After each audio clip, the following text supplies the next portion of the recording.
5 নম্বরে মানে রাজ্য এবং এখানে একবার সংবর্ধিত করা হয়েছে। জনগণ মানে রাজ্যবাসীকে কি বলবে এবং আগামী দিন কিভাবে উন্নত করার জন্য?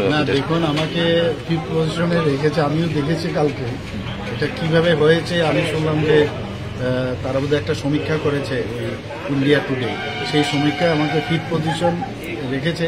আমি এটা আমি না, অ্যাকচুয়ালি আমাদের ত্রিপুরাবাসীর জন্যই এটা সম্ভব হয়েছে। আমি একটা সুযোগ পেয়েছি, মাননীয় প্রধানমন্ত্রী যে আমাকে একটা সুযোগ দিয়েছে, সেই সুযোগের সদ্ব্যবহার করে মানুষের জন্য কাজ করার চেষ্টা করছি। এতে পপুলারিটি কি হলো না হলো সেটা তো আমার জানা ছিল না।